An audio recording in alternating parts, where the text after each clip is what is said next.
ఇప్పుడు వేణు గారు దిల్ రాజు గారు కలిసి ఒక సినిమా తీస్తున్నారు కదా ఎల్లమ్మ అని, మరి అందులో ఏమైనా అవకాశం ఇచ్చారా? లేదు తల్లి, అది దాని టైం కూడా వేరే సినిమాలో.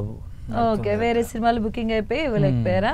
ఓకే, మరి ఇప్పుడు కొత్తగా సినిమా వచ్చిందిగా ముత్తయ్య, అదెలా ఉంది? మంచి టాక్ వస్తుంది. బలగం కంటే ముందు సినిమా ముత్తయ్య. ఆహా, ఓకే, బలగం కంటే ముందుగానే ఇప్పుడు వచ్చిందా?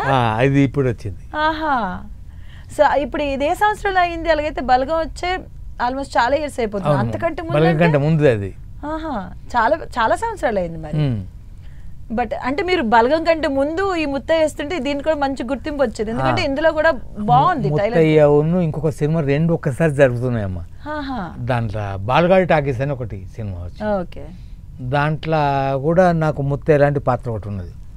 దానికోసం గడ్డం వేస్తే అది దీని రకం పనికి వచ్చింది. ఆ గడ్డం మీసారు, ఆ హెయిర్ స్టైల్ అది దీనికి పనికి వచ్చింది. అది బాలగా టాకీస్కు.